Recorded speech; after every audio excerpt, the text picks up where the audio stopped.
ये सवाल कि बाकायदा तृणमूल कांग्रेस के सांसद, सिटिंग सांसद हैं, वो ये कह रहे हैं कि तृणमूल कांग्रेस का ऑफिस जला दिया गया, वहां तृणमूल कांग्रेस के कार्यकर्ताओं को 4 मई से पीटा जाना शुरू हुआ, वहां बाकायदा बुलडोजर लेकर लोग दुकानें तोड़ रहे हैं, वहां दुकानों में आगजनी हो रही है, ममता बनर्जी के किसी पुरुष को ममता बनर्जी के कपड़े पहनाकर जंजीर से खींचा जा रहा है। सर, ये जिम्मेदारी किसकी है?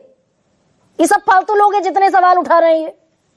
ये देखिए, राजनीतिक कार्यकर्ता तो ऐसा करते ही हैं। जैसा बंगाल में पहले होता था, बीजेपी कार्यकर्ताओं की पिटाई होती थी, तो अभी टीएमसी कार्यकर्ताओं की पिटाई हो रही है। इसमें कोई, ये तो बिल्कुल एक्सपेक्टेड था और अवश्यम भाई था कि ये अवश्य होगा। और जिस तरह की घटनाएं और वायलेंस 2021 में देखी गई, उसका रेपिटेशन धीरे धीरे अब यहाँ होता जाएगा। अब सवाल ये है कि लॉ एंड ऑर्डर पे कंट्रोल जब हो जाएगा तभी ये चीजें रुकेंगी। लेकिन ये जाहिर है कि मैं बहुत ही खेद के साथ थोड़ा सा इंटरवेंशन आपको दे रही हूँ। 2021 में जो हुआ वो 2026 में नहीं होगा, इसलिए 2.5 लाख जवानों की तैनाती हुई। हर 100 आदमी पर एक जवान खड़ा हुआ और बाकायदा ये देश के गृह मंत्री और देश के प्रधानमंत्री दोनों ने श्योर किया कि 4 मई के बाद सरकार किसी की भी बने, वो रेपिटेशन तो नहीं होगा 2021 वाला। वैसे जो 2.5 लाख की तैनाती की गई, उसकी मंशा तो खैर कुछ और थी, लेकिन हाँ, ये भी अवश्य कहा गया था कि लॉ एंड ऑर्डर पे कंट्रोल किया जाएगा। ये सही है।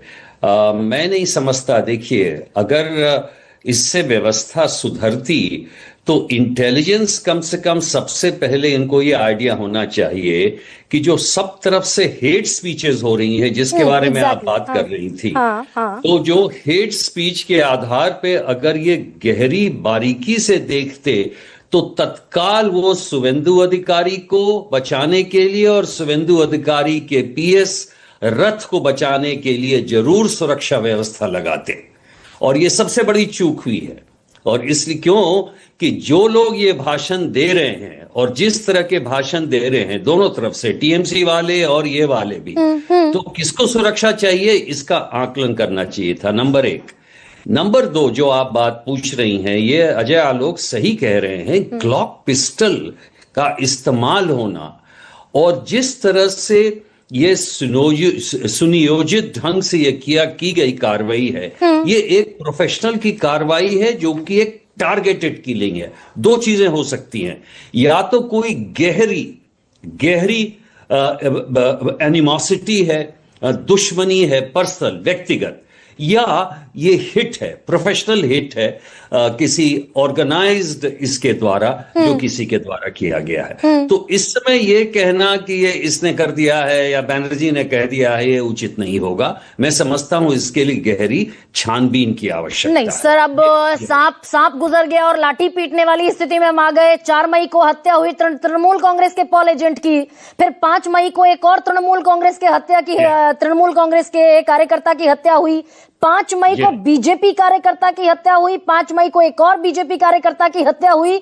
और हम दरअसल इस गुमान में बैठे रहे कि ये तो सेंट्रल आर्म्ड पुलिस फोर्सेस के कब्जे में वेस्ट बंगाल है, चुनाव आयोग का एमसीसी कोड ऑफ कंडक्ट लागू है और चुनाव आयोग ने सारी स्टेट मशीनरी को बदल रखा है। We are safe and secure in West Bengal. नहीं, ये तो मैंने आपको पहले भी कहा कि ये जो आरोप प्रत्यारोप चलते रहेंगे और ये वायलेंस चलता रहेगा। क्यों कि सेंट्रल आर्म पुलिस पर्सन्स जो है, टेक्निकली वो स्टेट पुलिस के अंदर काम करती है, उनको कि खुला ऐसा ये नहीं दिया गया है। और कुछ पुलिस ऑब्जर्वर्स भी अगर सोच रहे थे कि सेंट्रल आर्म पुलिस को लेकर पुलिस वाली कार्रवाई की जाए, तो उन्होंने गलत किया।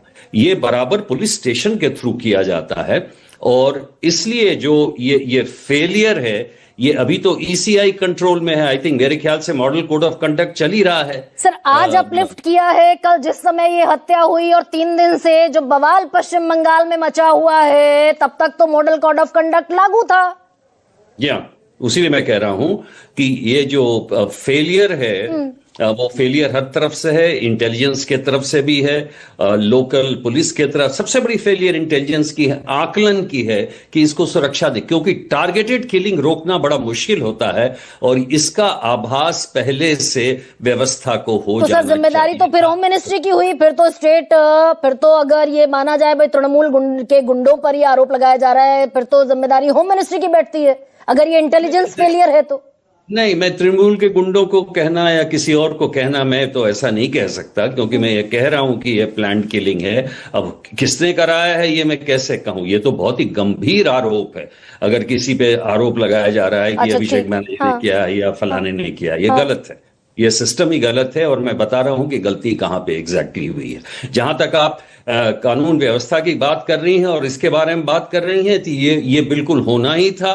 जिस तरह से बदला बीजेपी वाले बिल्कुल बदला ले रहे हैं, और ये यही नहीं, हर जगह होता है। ये तो बिहार में हमारे भी होता है। बाहर जो आएंगे काउंटिंग वाले, उनको पीटते हैं, उनको मारते हैं। वो टीएमसी वाले अभी पिट रहे हैं, वो पीट रहे हैं उनको बीजेपी के कार्यकर्ता, क्योंकि पहले वो पिटे थे। सर, तो इसका यही मतलब स्वरूप नहीं, है यहाँ की सर एक तस्वीर राजनीति तो का। बिल्कुल अलग किस्म की तस्वीर जनता के सामने खींची गई ना। और वो तस्वीर ये खींची गई कि इस बार इलेक्शन कमीशन ऑफ इंडिया ने बाकायदा वो ट्वीट भी कर दिया, भय मुक्त, भय रहित, हिंसा रहित, धमकी रहित, प्रलोभन रहित पूरा इकोसिस्टम काम करेगा। देखिए, जिसके पास लाठी है उसी की भैंस है। तो उसीलिए अब जो जैसा करेगा उसके बारे में आप कुछ नहीं बोल सकते।